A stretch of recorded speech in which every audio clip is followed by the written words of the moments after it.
आज की हमारी वीडियो का टॉपिक है यूनिट 1 यानी यूजीसी नेट जेआरएफ की यूनिट 1, जिसमें आप करेंगे हिंदी भाषा से संबंधित प्रश्न। 2 वीडियो मैंने पहले डाल दी है, जिसने नहीं देखी है वो देख लेना।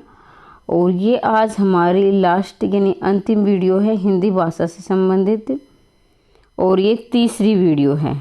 ठीक है, इसमें आपके आसान, मुश्किल और जो कॉमन यानी तीनों तरह के आपके प्रश्न मिलेंगे। तो ये ना सोचे कि ये आसान है या ये मुश्किल है, क्योंकि परीक्षा में हर तरह के प्रश्न बनते हैं। नमस्कार दोस्तों, स्वागत है आपका सक्सेस इन हिंदी अकेडमी में। जैसा कि मैंने अभी आपको बताया कि हमारे यूनिट 1 हिंदी भाषा से संबंधित प्रश्न हैं। इसके बाद हम हिंदी साहित्य करेंगे। और आगे बढ़ने से पहले बता दूं कि ये मेरे हस्तलिखित नोट्स आपको मिलेंगे। तो इसी प्रकार की आप निरंतर क्लास चाहते हैं तो चैनल को सब्सक्राइब कर लें और शेयर कर लें। आज थोड़ी सी तबीयत ख़राब है, 2-3 दिन से तबीयत ख़राब चली हुई है। कोई शब्द समझ में ना आए तो कमेंट करके अवश्य पूछ लेना, क्योंकि मेरा गला बहुत ख़राब है। आगे बढ़ते हैं। 61वां प्रश्न आपकी स्क्रीन पर है। वर्णों के मेल से जिस सार्थक वर्ण समूह या ध्वनि समूह की सृष्टि होती है उसे क्या कहते हैं? सृष्टि का मतलब होता है निर्माण।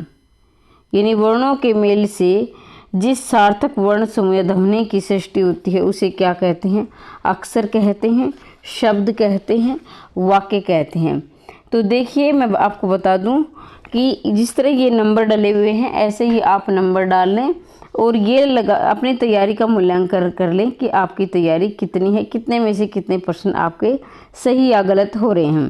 तो इसका रहेगा ऑप्शन नंबर आपका बी। बहुत ही आसान प्रश्न है, बी शब्द है। आगे बढ़ते हैं। जो भाषा की जनता की जागृति से जुड़कर व्यापकता ग्रहण करती है वह क्या है? राजभाषा है, राष्ट्रभाषा है, परिनिष्ठित भाषा है, अलंकृत भाषा है। यानी जो भाषा जनता की जागृति से जुड़कर व्यापकता ग्रहण करती है, लोग ज़्यादा से ज़्यादा जिस भाषा को पसंद करते हैं, जिसको प्रयोग में लाते हैं, तो वो इसका मतलब है। तो ये आप सभी जानते हैं कि ज़्यादा से ज़्यादा संख्या में बोली जाने वाली भाषा क्या राष्ट्रभाषा कहलाती है। यानी देश की अधिकांश जनता जिस भाषा का प्रयोग करती है वो राष्ट्रभाषा होती है। राजकीय कार्यालयों में जो भाषा प्रयोग में आती है उसे राजभाषा कहते हैं। परिनिष्ठित जो मानक भाषा से संबंधित है, जिसे मान्यता प्राप्त दी जाती है। और अलंकृत भाषा जो सुशोभित यानी ज़्यादा से ज़्यादा बनावट, जिसे एक तरह से देखा जाए तो इसमें बनावटीपन भी आ जाता है, यानी भाषा की सुंदरता के लिए। किस रचनाकार ने हिंदी भाषा को हिंदवी कहा है? बहुत ही आसान प्रश्न है लेकिन महत्वपूर्ण प्रश्न है। अमीर खुसरो को तबला के वादक भी माना जाता है। इसे तबला का जो जनक है वो अमीर खुसरो है। हिंदवी का इन्होंने सबसे पहले प्रयोग किया था और खड़ी बोली का प्रयोग भी अमीर खुसरो ने किया था। तो इसके इर्द गिर्द जितने भी प्रश्न बनते हैं वो भी हम क्लियर करते हुए चलेंगे। कबीरदास की भाषा को सुदुकड़ी भाषा कहा जाता है। सूरदास की भाषा ब्रज भाषा रही है। कबीरदास की भाषा ब्रज भाषा और क्या है ये अवधि मतलब मिश्रित जो भाषा रही है इनकी। जैसे ये राजस्थानी शब्दों का इन्होंने ज़्यादा प्रयोग किया है कबीरदास ने। जहाँ जाते थे उसी प्रकार की भाषा ये सीखते चले जाते थे। तो इनकी भाषा सुदुकड़ी रामचंद्र शुक्ल ने कहा है। और भाषा का डिक्टेटर भी कहा जाता है। इसे डिक्टेटर किसने कहा था? हजारी प्रसाद द्विवेदी ने कहा था। इसे पंचमेल खिचड़ी, इनकी भाषा को पंचमेल खिचड़ी किसने कहा था? डॉक्टर श्याम सुंदर दास ने कहा था। तो ये प्रश्न भी आप याद करते हुए चलें। एक कॉमन प्रश्न आपको याद भी होंगे। कौन बिहारी हिंदी की बोली नहीं है? यानी कौन सी बिहारी की बोली नहीं है? भोजपुरी है, मगही है, मैथिली है, बघेली है। तो आप सभी जानते हैं बिहारी में 3 बोलियां होती है, जिसमें मगही है आपकी, भोजपुरी है और मैथिली है। ठीक है, भोजपुरी, मगही, मैथिली ये क्या है? बिहारी की। लेकिन ध्यान दीजिए बघेली इसका नहीं है पूछा गया। तो बघेली क्या है? पूर्वी हिंदी की है। पूर्वी हिंदी की अवधी बघेली और छत्तीसगढ़ी। ठीक है, अवधी बघेली पूर्वी हिंदी के। बाकी ये तीनों क्या है? बिहारी के अंतर्गत आती है, बिहारी बोली के अंतर्गत आती है। आगे बढ़ते हैं। कौन सी पूर्वी की बोली नहीं है? अवधी अब हमने पढ़ा। कन्नौजी इसका उत्तर रहेगा, जिसमें आगे बघेली छत्तीसगढ़ी है। तो पूर्वी, ये कन्नौजी क्या है? पश्चिमी के अंतर्गत आती हैं। और पश्चिमी के अंतर्गत हमारी 5 बोली आती हैं, जिसमें आपकी ब्रज भाषा है, कन्नौजी है, खड़ी बोली है, ये आती हैं इसमें। महाराष्ट्र में किस भाषा का प्रयोग अधिक मिलता है? महाराष्ट्र में किस भाषा का प्रयोग अधिक होता है? अंग्रेजी, हिंदी, मराठी। तो ये आप सभी जानते हैं कि महाराष्ट्र में क्या क्या बोली जाती हैं। कमेंट करके आप अवश्य बताएंगे। और इसके साथ ही आगे बढ़ने से मैं बता दूं कि मेरे हस्तलिखित नोट्स भी आपको मिलेंगे। और कल से हमारी साहित्य की क्लास शुरू हो रही है, यानी कल से हम साहित्य पढ़ेंगे। आज भाषा से संबंधित वीडियो हमारी आज यानी जितने भी प्रश्न हैं 100 प्रश्न करवाऊंगी। वैसे इर्द गिर्द हमने काफ़ी प्रश्न किए, 300 के आसपास तो हमने कर लिए होंगे। इतने ही प्रश्न बनने की संभावना है। इससे आगे मुझे नहीं लगता कि नेट या जेआरएफ में पूछे जाएंगे। तो इसका मराठी रहेगा, इसका उत्तर रहेगा आपका मराठी।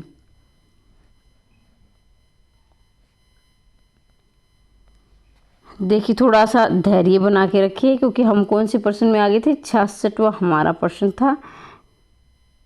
कभी कभी ये जल्दबाजी में पीडीएफ इधर उधर हो जाती है। तो 66वां हमारा प्रश्न था। अगर आप लोगों का प्यार और सहयोग मुझे मिलता रहा तो ये हमारी क्लास निरंतर चलती रहेगी। हिंदी भारत के कितने राज्यों की राजकीय भाषा है? बहुत ही आसान प्रश्न है, लेकिन बार बार परीक्षा में पूछा जाता है। आप सभी जानते हैं, जिसमें आपकी है 10 राज्य। और ये इसके 10 राज्यों में जो हमारा केंद्र शासित प्रदेश है, दिल्ली में भी ये भाषा बोली जाए, जैसे हरियाणा है, राजस्थान है, बिहार है, उत्तराखंड है। तो इनमें कुल लगा के 10 राज्यों में ये भाषा बोली जाती हैं। ठीक है। किस भाषा के बोलने तथा लिखने के नियमों को व्यवस्थित पद्धति क्या कहलाती है? यानी भाषा को एक क्या है, हर एक चीज़ का भाई हर एक जगह का अपना एक नियम होता है। किसी आप कार्यालय में जाते हो, उनका अपना नियम होता है, स्कूल के अपने नियम होते हैं। तो इस नियमों को हम क्या कहते हैं? तो व्याकरण कहते हैं। भाई कहाँ संज्ञा का प्रयोग किया जाएगा, कहाँ सर्वनाम होगा, कहाँ कौन सा लिंग, कौन सा वचन लगेगा, कहाँ इसमें विराम चिन्ह लगेगा, ये सब नियम किसमें? व्याकरण होते हैं। यानी भाषा की शुद्धता से देखा जाए, उसके नियम को देखा जाए, तो व्याकरण क्या है? हमारे भाषा की शुद्धता और नियमों को बांध कर रखता है। तो व्याकरण इसका रहिएगा सही उत्तर। देवनागरी किस भाषा की लिपि नहीं है? तो नहीं है पूछा गया। मैं शुरू में ऐसे कहती हूँ कि आपको नहीं है सबसे है या नहीं है अंडरलाइन करना है। इससे आपके 50% प्रश्न आपका यहीं सही हो जाता है, क्योंकि हम जल्दबाजी में है कि नहीं लगाते, नहीं को है लगा देते हैं। क्योंकि अगर आप नहीं यहाँ अंडरलाइन नहीं करोगे तो जल्द आप हाँ ये पूछा गया हिंदी देवनागरी किस भाषा की लिपि है, हिंदी लगा दोगे। लेकिन यहाँ नहीं है पूछा गया है, तो एक में नहीं होगा, बाकी 3 में होगा। तो ये देखेंगे डी, हिंदी क्या है? हिंदी की लिपि भी की है देवनागरी है, नेपाली की भी, मराठी और संस्कृत की भी यही है। इसके एक और लिख लेंगे आप, संस्कृत, नेपाली, मराठी, हिंदी, इनकी लिपि क्या है? देवनागरी है। और पंजाबी की क्या है? गुरुमुखी है। पंजाबी की गुरुमुखी। अंग्रेजी की क्या है? रोमन है। तो ये भी आप याद रखेंगे। तमिल भाषा की लिपि कौन सी है? देवनागरी है, रोमन है, द्रविड़ है, नास्तिक है। तो 70 का आपका उत्तर रहेगा द्रविड़। तमिल भाषा की लिपि क्या है? द्रविड़ है। देखिए मैं बार बार बोल रही हूँ कि आपको आसान भी मिलेंगे प्रश्न, मुश्किल भी मिलेंगे, और सामान्य जो सभी कर सकते वो भी मिलेंगे। तो ये ना सोचे कि आसान क्योंकि ये आसान ही सोचकर हम छोड़ देते हैं और ये हमारे प्रश्न गलत हो जाते हैं। कौन हिंदी की उपभाषा नहीं है? उपभाषा पूछा गया है, तो ध्यान देंगे आप। जिसमें आपकी है पूर्वी है, पहाड़ी है, दक्षिणी है। एक ऑप्शन और बच गया, वो भी हम देखेंगे, क्योंकि इससे हमें उत्तर दिख जाता है। ये डी पूरे हो चुके, पश्चिमी ऊपर, तो इसका यही रहेगा दक्षिणी। कौन हिंदी की उपभाषा नहीं है? दक्षिणी नहीं है, बाकी पश्चिमी, पूर्वी, पहाड़ी। ये पहाड़ी के अंदर आपकी गढ़वाली और कुमाऊनी आती हैं। कुमाऊनी और गढ़वाली पहाड़ी के अंदर। इसकी एक ट्रिक रहेगी कि पहाड़ी गढ़वाली क्या है? कुमाऊनी है। मतलब काम करने पहाड़ी गढ़वाली क्या है? कुमाऊनी। ये तीनों पहाड़ी भी इसी बोली में आती है, पहाड़ी की बोली भी होती है, उपभाषा भी। क्योंकि देखो जब भाषा में क्या बोली में जब बोली में जब साहित्य की रचना होने लग जाती है तो वो उपभाषा बन जाती है, यानी थोड़े से क्षेत्र में। ठीक है, जब बोली में साहित्य रचना होने लगती है तो उपभाषा, और ऐसे विस्तार होता जाता है तो वो भाषा बन जाती है। ठीक है, और पूर्व में आप जानते हैं 3 है, पश्चिम में कितनी है 5 है। तो इस प्रकार से हमारी ये 8 बोलियां बन जाती हैं। भाषा का वह रूप जिसका प्रयोग जनता अपने समूह या घरों में प्रयोग करते तो उसे क्या कहते हैं? भाषा का वह रूप जिसका प्रयोग सामान्य जनता अपने समूह या घरों में करते हैं तो आप सभी जानते हैं, तो उसको हम क्या कहते हैं? क्षेत्रीय भाषा, यानी किसी छोटे से क्षेत्र में बोली जाती है। जैसे हरियाणा है तो उसमें हरियाणवी बोली जाती है, सिर्फ हरियाणा में प्रयोगी छोटे क्षेत्र है। राजस्थान है उसमें राजस्थानी, महाराष्ट्र है उसमें मराठी होगी। ऐसे ऐसे छोटे छोटे क्षेत्रों में जो भाषा बोली जाती है उसे बोली कहते हैं। फिर थोड़ी सी साहित्य रचना हो ले तो उस भाषा, और ऐसे विस्तार होने लग जाता है तो वो भाषा बन जाती है। आगे बढ़ते हैं। मध्यकाल में काव्य भाषा के में सर्वाधिक प्रचलित बोली थी। मध्यकाल से मतलब यहाँ भक्ति काल से है, कंफ्यूज ना हो।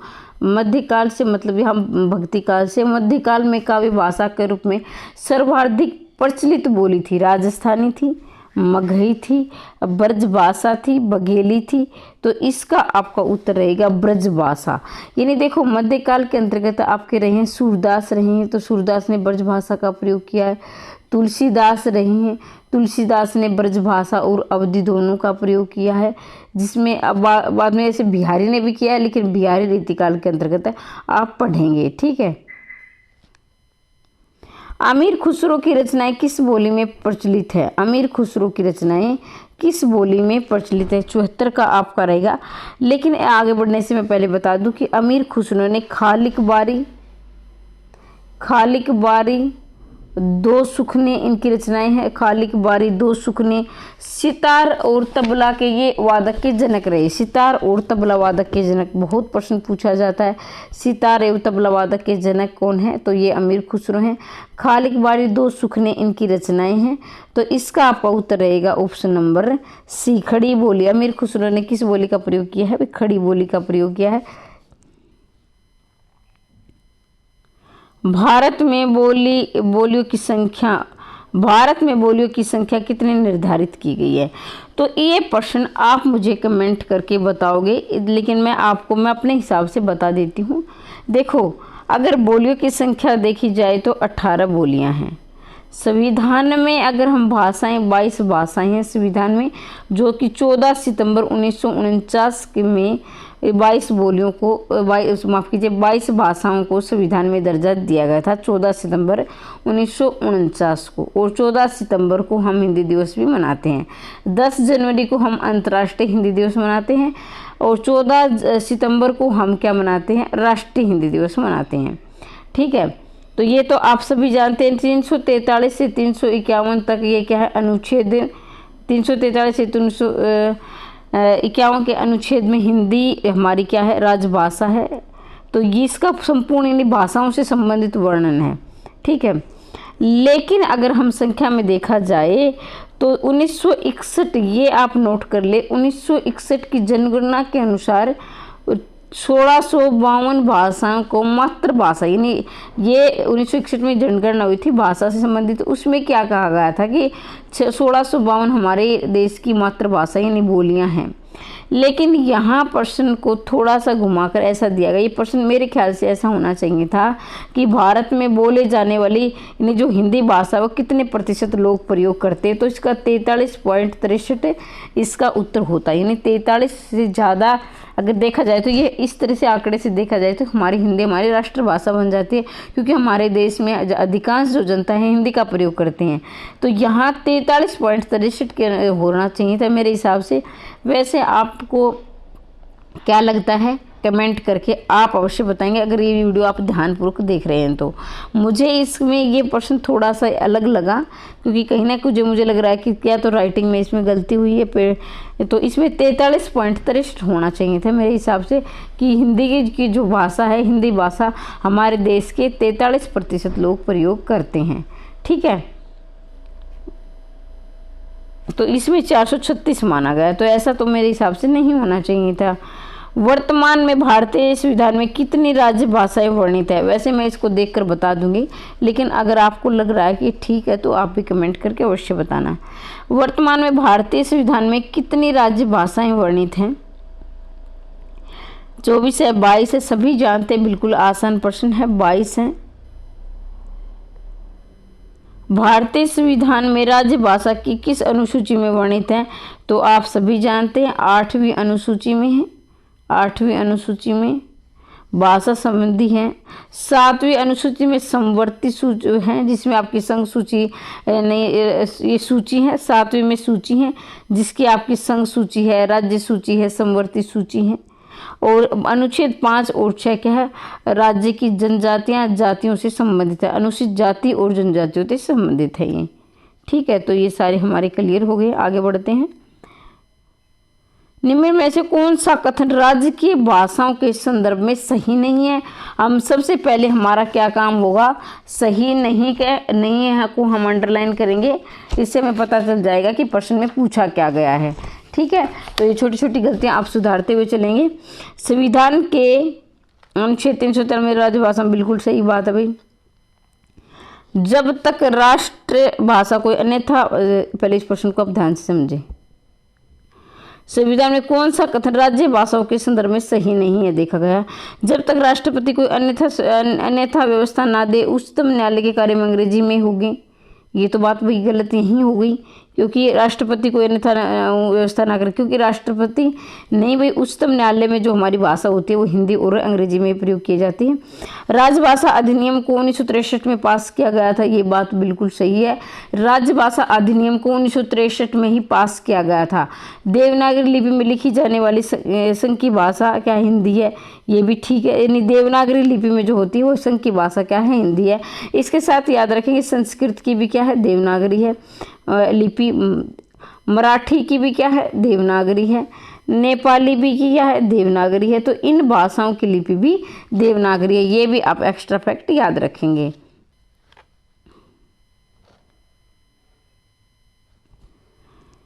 कौन सा अनुच्छेद सुमेलित नहीं है पूछा गया है। अनुच्छेद संघ 343 संघ की राजभाषा है। अनुच्छेद 344 राजभाषा परिषद समिति एवं आयोग है। अनुच्छेद 345 राज्य की राजभाषा है। अनुच्छेद 351 उच्चतम न्यायालय और उच्च न्यायालयों के लिए राजभाषा है। तो इसका आपका उत्तर रहेगा ऑप्शन नंबर डी, यानी 351 उच्चतम न्यायालय और उच्च न्यायालयों के लिए राजभाषा है। तो देखो यहाँ देखो संघ की राजभाषा यानी 343 ए थे, आप यहाँ याद रखोगे 343 ए भी आपको याद रखना है। 343 ए से बाकी चलते हैं और 351 तक हमारी राजभाषा यानी हिंदी और अन्य भाषाओं का वर्णन है। ठीक है, और 344 में संसद एक आयोग बना गया था, संसदीय समिति ने एक आयोग बनाया था राजभाषा से संबंधित। तो ये प्रश्न बहुत आता है, क्योंकि हम तो क्या है 343 को रट के रखते हैं और उसी को लगा देते हैं जहाँ भी, और 51 तक। लेकिन जो बीच के अनुच्छेद वो भी आपको याद रखने। राजभाषा पर संसदीय समिति आयोग बनाया था, 344 में ये आयोग बना था। फिर क्या है 345 में राज्य की राजभाषा थी। अब 351 में क्या है देवनागरी लिपि से संबंधित यानी भाषा से संबंधित भाषा का विकास था, ये ना कि उच्चतम न्यायालय और उच्च न्यायालय के लिए राजभाषा है। तो ये सम्मिलित नहीं है। इसमें क्या था 351 में हिंदी भाषा से संबंधित उसका विकास था। ठीक है, निम्नलिखित में से किसे ये अधिकार है कि हिंदी अथवा किसी अन्य भाषा को उच्च न्यायालय की कार्रवाई की भाषा दर्जा दे सकते हैं। मतलब ये 4 ऑप्शन हैं, इसमें से आपको ये देखना है कि हिंदी इसके अतिरिक्त अन्य भाषाओं की जो कार्रवाई का दर्जा कौन दे सकता है।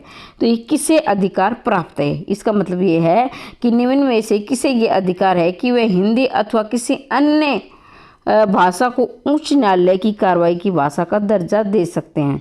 तो संसद का कोई भी सदन दे सकता है, किसी राज्य का राज्यपाल दे सकता है, राज्यपाल ऐसा कर सकता है, लेकिन उसे राष्ट्रपति की अनुमति लेनी होगी। सुप्रीम कोर्ट का मुख्य न्यायाधीश, यहाँ ध्यान देंगे कई बार क्या होता है कि हमें प्रश्न समझ में नहीं आता है, उसके लिए मैं आपको बता दूं, एक कॉमन सेंस से भी आप प्रश्न को ठीक कर सकते हैं। अब भाई देखो, किसी भी प्रश्न को अगर बहुत ज़्यादा खोल के दिया होता है ना, थोड़ा सा को मतलब और प्रश्नों के मुकाबले में अच्छा समझा कर दिया होता है, तुक्का लगाने की बात बता रही हूँ, तो वही आपका उत्तर होगा। ठीक है, मान लीजिए आपको ये प्रश्न नहीं आ रहा है, तो ये आप इसका उत्तर ऑप्शन नंबर सी आप समझ गए होंगे। मान लीजिए किसी व्यक्ति को क्या है, मान ली हिंदी भी नहीं आती है, अंग्रेजी में नहीं आती है, लेकिन वही काम काज तो होगा ना। इसका मतलब नहीं हिंदी और अंग्रेजी नहीं आ रही तो इसका मतलब ये थोड़ी ना कि वो हमारे देश में नहीं रह सकता या अपना कार्य नहीं कर सकता है। तो राज्यपाल क्या राष्ट्रपति से अनुमति लेगा कि भाई इस व्यक्ति को ये काम करने का इस भाषा में अधिकार दिया जाए, किसी कार्यालय में या कहीं पर भी। ठीक है, तो इसका उत्तर ये रहेगा ऑप्शन नंबर सी। राज्यपाल क्या है, राष्ट्रपति की पूर्व अनुमति लेकर ये काम कर सकता है। यदि किसी व्यक्ति को उच्चतम न्यायालय में कोई जनहित याचिका लगानी है तो याचिका किस भाषा में लिखी जानी चाहिए? उच्चतम न्यायालय की हम बात कर रहे हैं। किसी व्यक्ति को जनहित याचिका लगानी, भाई जन के हित के लिए, जन के अधिकारों के लिए, लोगों के अधिकारों के लिए याचिका लगानी है तो वो किस भाषा में लगाएगा? भारत में भाई 22 भाषाएं हैं, उसमें लगाए, किसी भाषा में लगा सकता है।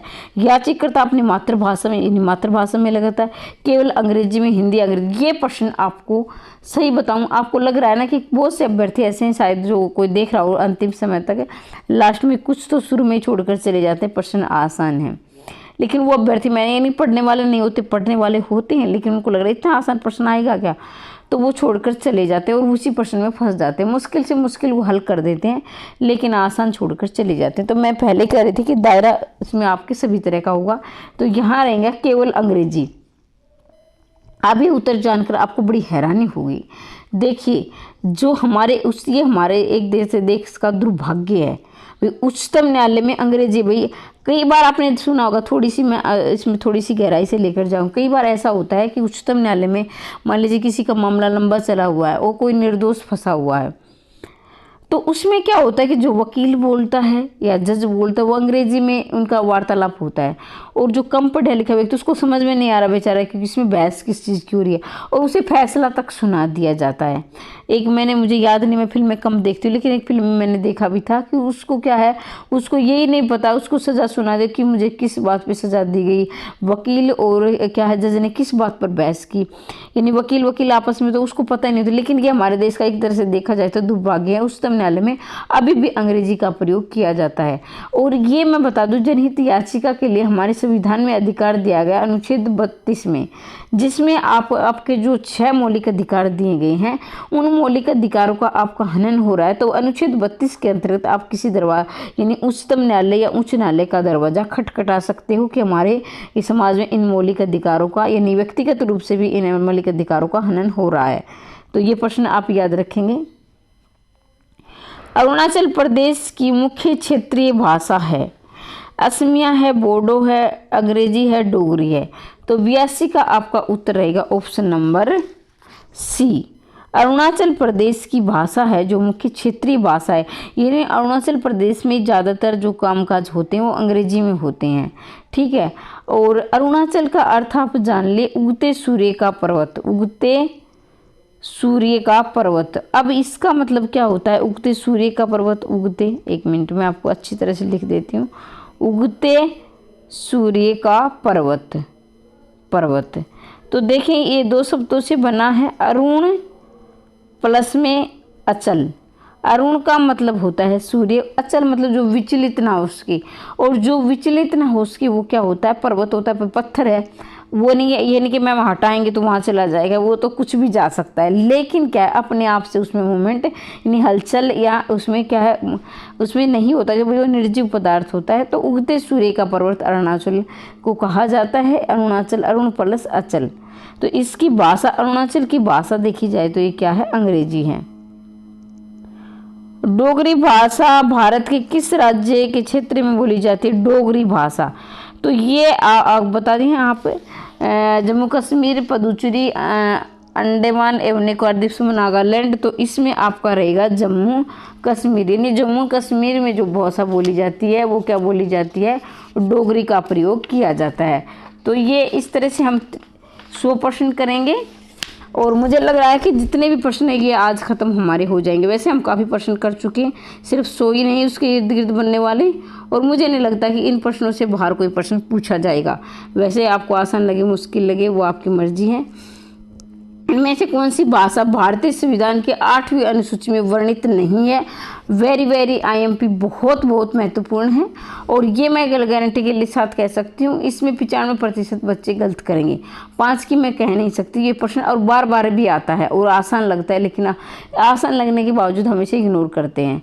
निम्नलिखित में से कौन सी भाषा भारतीय संविधान के 8वीं अनुसूची में वर्णित नहीं है? नेपाली है, नेपाली तो है, कश्मीरी है, सिंधी, अंग्रेजी नहीं है। अब आप कहोगे मैम थोड़ी देर तो आप बता रहे थे कि उच्चतम न्यायालय में क्या अंग्रेजी का प्रयोग किया जाए, लेकिन फिर भी अगर आपने संविधान की 22 भाषाएं पढ़ी हैं तो उसमें अंग्रेजी का कहीं भी वर्णन नहीं है। 22 भाषाओं में, जो संविधान की 22 भाषाओं में जिन्हें क्या है हमारे संविधान में दर्जा दिया गया है, ठीक है। ब्रजबुली नाम से जानी जाती है पंजाबी और ब्रज मराठी, और इसमें आपकी पुरानी बंगला और ब्रजबुली के नाम से जानी जाती है। जैसे आप क्या है हरियाणवी को क्या है बांगरू बोलते हैं, हरियाणवी का अन्य नाम क्या है बांगरू बोलते हैं, ठीक है। और हमारी जो मानक हिंदी है उसे हम क्या वो खड़ी बोली भी कहते हैं। तो ये इनके अन्य नाम या उपनाम है। हरियाणवी को बांगरू कहते हैं, और क्या है जो हमारी हिंदी उसे खड़ी बोली कहते हैं। आगे बढ़ते हैं। 86वां प्रश्न है, सही कथन नहीं है। स्वर 15 होते हैं, यही गलत हो गया। स्वर कितने? 11 होते हैं। स्वरों को 2 भागों में बांटा जाता है, जिसमें हर्ष स्वर है, दीर्घ स्वर है। जिन स्वरों को बोलने में अधिक समय लगे उसे दीर्घ स्वर कहते हैं, और जिन सुनने में कम समय लगे उसे हर्ष स्वर। और एक अन्य भी आता है जिसको आप प्लुत कहते हो। प्लुत जो अन्य जैसे ओम है, यानी उच्चारण को लंबे समय तक, हे राम है, उच्चारण को लंबे समय तक खींच कर जो बोला जाता है उसे प्लुत कहते हैं। आगे बढ़ते हैं। हिंदी भाषा की बोलियों के वर्गीकरण के आधार पर छत्तीसगढ़ी बोली है। तो ये आप सभी जानते हैं, छत्तीसगढ़ी पूर्वी में आती है, जिसकी आपकी अवधि है, बघेली है, छत्तीसगढ़ी है। आपको लग रहा है कि मैम बार इसे क्यों बता रही है, तो आसान है भाई, जिसको नहीं आता है मैं मानती हूँ आसान है, लेकिन ये प्रश्न बहुत महत्वपूर्ण है।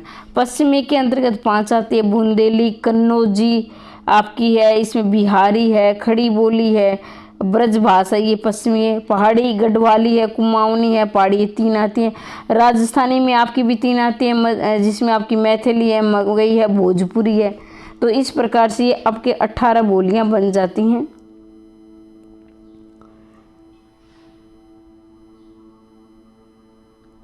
ये भी नहीं किया था। ब्रज भाषा क्या है? पश्चिमी हिंदी के अंतर्गत आती है, अभी थोड़ी देर पहले हमने पढ़ा था।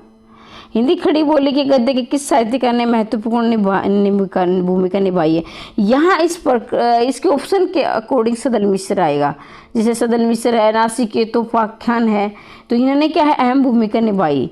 लेकिन अगर यहाँ परंपरा की दृष्टि से देखा जाए तो भारतेंदु हरिश्चंद्र उत्तर होगा। अगर यहाँ परंपरा शब्द लगा होता तो भारतेंदु हरिश्चंद्र होता, कि भारतेंदु हरिश्चंद्र ने खड़ी बोली में अहम भूमिका निभाई थी। अगर यहाँ परंपरा शब्द लग जाएगा तो आप भारतेंदु हरिश्चंद्र करेंगे। वैसे अगर आ जाए तो सदल मिश्र इसका उत्तर होगा। भाषा का मूल प्रारंभिक रूप क्या है? तो आप सभी जानते हैं मौखिक है। मूल प्रारंभ यानी शुरुआत में जब क्या वो हुई थी बोली जाए तो मौखिक लोग बोलते थे। अब आप बोलोगे मैम यहाँ संज्ञा सर्वनाम विशेषण, ये लिंग वचन, एक वचन, विराम चिन्ह ये कैसे हो? तो भाई उस समय जब हमने बोलना सीखा, यानी ध्वनि थी पहले, आदि मानव पशु की जो भाषा थी वो ध्वनि के आधार पर अपनी भाषा को प्रकट करते, तो वो क्या उसमें उस समय ये लिपि क्या है, हिंदी की देवनागरी, अंग्रेजी की रोमन, ऐसी लिपि कुछ नहीं होता था। बाद में धीरे धीरे जाकर 19वीं शताब्दी में इसका बेहतर तरीके से प्रयोग होने लगा। पहले क्या है सिर्फ मुख से बोलकर ही अपने विचारों को आदान प्रदान होता था, इन्हें समझाया जाता था। तो ये आप सभी जानते हैं। सांकेतिक संकेत के द्वारा समझाते थे। लिखित फिर बाद में लिखित रूप आया, और साहित्य का तो सबसे अंतिम रूप साहित्य रूप आएगा इसका। हिंदी खड़ी बोली का साहित्यिक धरातल किस शताब्दी में विकसित हुआ? तो ये अभी भी मैंने थोड़ी देर पहले 19वीं शताब्दी, यानी 1801 हो गया तो ये 19वीं शताब्दी शुरू हो गई, यानी 1800 से 1 लगते ही 19वीं शताब्दी और 1901 लगते ही 20वीं शताब्दी शुरू हो जाती है। तो देखा जाए तो सही तरह से अगर तो 1900 तो ये भारतेंदु के समय में हिंदी भाषा का सही प्रयोग होने लगा और महावीर प्रसाद द्विवेदी ने तो इसे शुद्धता पर काफ़ी जोर दिया है। ठीक है, उन्होंने नायिका भेद का काफ़ी विरोध किया है महावीर प्रसाद ने, कि नायिका भेद से निकलकर अपनी भाषाओं की शुद्धता, भाषा की शुद्धता पर ध्यान दो, साहित्य पर ध्यान दो। हालांकि भारतेंदु हरिश्चंद्र ने भी काफ़ी योगदान रहा, उन्होंने शुरुआत की थी, लेकिन जाकर जो महावीर प्रसाद द्विवेदी काल में ये काफ़ी शुद्ध हो गई थी जाते जाते। मध्यकाल में राजकाज की भाषा में मान्यता मिली है। मध्यकाल में किस भाषा को मान्यता मिली है? 92 का प्रश्न आपकी स्क्रीन पर है। हिंदी को मिली है, उर्दू को मिली है, फारसी को मिली है, अरबी को मिली है। तो इसका आपका रहेगा मध्यकाल में आता है। मध्यकाल यानी इससे मतलब यह है भक्ति काल से, बार बार बता रही हूँ। और भक्ति काल में क्या है, मुसलमानों का काफ़ी जोर था, यानी मुसलमान भी साहित्य रचना कर रहे थे और मुसलमान जो हमारे राजा होते थे ज़्यादातर मुस्लिम ही होते थे, तो वो इसका प्रयोग करते थे, फारसी का प्रयोग करते थे, जिसमें आपके अकबर के समय की बात करते हैं हम, जहांगीर, अकबर, ये जो भी समय होता था, यानी जो मुसलमान जो राजा होते थे वो फारसी का प्रयोग करते थे अपने राज्य के कार्यों में। ब्रजभाषा और अवधि किस काल की कवि भाषाएं थी? ब्रजभाषा और अवधि मध्यकाल की थी, आर्यकाल की थी, पूर्व काल की थी और आदिकाल की थी। तो ये आपकी ब्रजभाषा और इसमें क्या थी, आपकी मध्यकाल की थी।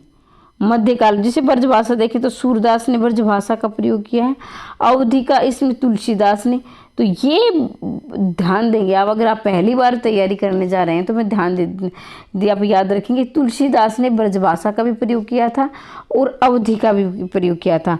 जहाँ पर राम और मंगल आ जाए वहाँ आपकी आएगी अवधि भाषा। और इसके अलावा जो भी रचनाएं थी, राम और मंगल को छोड़कर बाकी सारी रचनाएं किसकी थी? ब्रजभाषा की थी। जैसे कई बार पूछा जाता है कि विनय पत्रिका की भाषा क्या है, तो विनय पत्रिका की भाषा इनकी रही ब्रजभाषा। इसमें 21 रागों का प्रयोग किया गया है। ये मैं बात करती हूँ तुलसीदास की। अब रामचरितमानस की भाषा क्या थी? अवधि थी। तो इसका उत्तर रहेगा ऑप्शन नंबर ए। आधुनिक आर्य भाषाओं का विकास किससे हुआ है? आधुनिक भारतीय आर्य भाषा का विकास संस्कृत से हुआ है, प्राकृत से हुआ है, पाली से हुआ, अपभ्रंश से हुआ है। तो इसका आपका रहेगा अपभ्रंश। अब देखो अपभ्रंश की मैं बात करती हूँ, अपभ्रंश का मतलब होता है टूटा फूटा। अपभ्रंश के बाद हमारी भाषा जो आती है अवट भी आती है, लेकिन अवट का ऑप्शन में बहुत कम मिलता है। अवट के बाद हिंदी आई। शुरुआत में देखेंगे हम, सबसे पहले आई हमारी संस्कृत भाषा आई थी, उसके बाद हमारी पाली आई थी, पाली के बाद हमारी प्राकृत आई थी, प्राकृत के बाद हमारी आई थी अपभ्रंश आई थी, और अपभ्रंश के बाद आई थी हमारी अवट, और अवट के बाद हमारी आई थी हिंदी। तो ये हमारा क्रम है। संस्कृत में भी दो होते हैं, वैदिक संस्कृत और लौकिक संस्कृत। वैदिक संस्कृत में वेदों का प्रयोग किया गया था, यानी वेद लिखे गए थे। लौकिक संस्कृत में अनपढ़ यानी आम बोलचाल की भाषा होती, जिसमें जो पढ़े लिखे नहीं थे वो प्रयोग करते थे। पाली में बौद्ध ग्रंथों की रचना हुई है। प्राकृत में महावीर जैन यानी जैन के ग्रंथ लिखे गए हैं। और अपभ्रंश का प्रयोग ज़्यादातर विद्यापति ने कीर्तिलता और कीर्ति पताका में अपभ्रंश और अवट का प्रयोग किया है। तो ये इनका क्रम आप याद रखेंगे। तो इसका 94 का आपका उत्तर रहेगा अपभ्रंश। भारतीय आर्य भाषाओं का मूल स्रोत कौन सी भाषा है? भारतीय आर्य भाषा परिवार की भाषाओं का मूल स्रोत मतलब जहाँ से मूल स्रोत मतलब जहाँ से शुरुआत होती है। तो देखिए प्राकृत है, वैदिक संस्कृत है, अपभ्रंश पाली। तो देखो आप ये इस बात को विशेष कर याद रखेंगे, क्योंकि आप है मूल स्रोत मतलब कि ये हो कि उत्पत्ति कहाँ से हुई है। तो आप सभी, मैंने थोड़ी देर पहले आपको बताया था कि संस्कृत सबसे पहले आई थी हमारी संस्कृत भाषा, और संस्कृत के भी दो भाग थे, वैदिक संस्कृत और लौकिक संस्कृत। तो वैदिक संस्कृत क्या है? इसका मूल स्रोत है, बाद में हमारी बाकी क्रमबद्ध रूप से चलती रही। तो वैदिक संस्कृत इसका सही उत्तर होगा। देखिए अगर हिंदी की जननी पूछा जाए, ये प्रश्न आप नोट करेंगे, हिंदी की जननी पूछा जाए तो अपभ्रंश आएगा, अपभ्रंश या अवट कह लीजिए। अगर हिंदी की आदि जननी मतलब आप इसे समझेंगे तो दादी, आदि जननी तो संस्कृत है, हिंदी की आदि जननी पूछा जाए तो संस्कृत है, और जननी पूछा जाए तो अपभ्रंश है। ठीक है, तो इस प्रकार से ये प्रश्न भी आप याद रखेंगे। आगे बढ़ते हैं। भोजपुरी मूलतः किस प्रदेश की बोली है? देखो भाई, कल से हम साहित्य पढ़ेंगे, आज हमारे व्याकरण का अंतिम भाग है, मैं बार बार बता चुकी हूँ। और साहित्य की हम शुरुआत करेंगे। ज़्यादा से ज़्यादा शेयर कर लेना, और वीडियो अच्छी लगे तो कमेंट बॉक्स में अवश्य बताना, सुधार की आवश्यकता है तो भी बताना। और अगर आप पहली बार चैनल पर आए तो चैनल को सब्सक्राइब अवश्य करें। भोजपुरी मूलतः किस प्रदेश की बोली है? तो ये मैं काफ़ी बार बता चुकी हूँ, भोजपुरी बिहारी की है, जिसमें आपकी मगही भी आएगी, और मैथिली और भोजपुरी ये 3 बोलियाँ आती हैं। ठीक है, मानक हिंदी का विकास किस बोली से हुआ है? बिल्कुल आसान प्रश्न है लेकिन महत्वपूर्ण। मानक हिंदी का विकास किससे हुआ है? खड़ी बोली से हुआ है। उत्तर भारत की खड़ी बोली की हिंदी की दक्षिण किस रूप में विकसित हुई है? उत्तर भारत की खड़ी बोली हिंदी दक्षिण किस रूप में विकसित है? दक्षिणी, पश्चिमी, उत्तरी, पूर्वी। तो 98 का उत्तर रहेगा दक्षिणी। उत्तर भारत की खड़ी बोली हिंदी की दक्षिणी में किस रूप में? देखो भाई, अगर देखा जाए तो दक्षिणी क्या है? दक्षिण का ही क्या है कि बिगड़ा हुआ रूप है, ये दक्षिणी देखा जाए तो। अगर ध्यान से आप समझ, कॉमन से कई प्रश्न नहीं आता है ना, तो कॉमन सेंस से भी आप इसे ठीक कर सकते हैं। लिपि के 1 मिनट आगे जाते हैं। लिपि के विकास क्रम में पहली लिपि क्या है? तो ये देखेंगे आप, बहुत ही आसान प्रश्न है लेकिन इसमें हमारी गलती बहुत होती है। ये आएगी आपकी चित्रलिपि।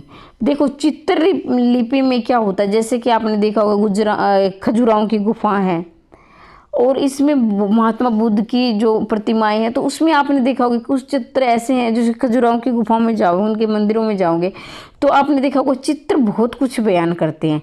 उस समय हमारे जो चित्रकला का विकास इतना हो चुका था कि आज के ज़माने में भी नहीं हुआ है।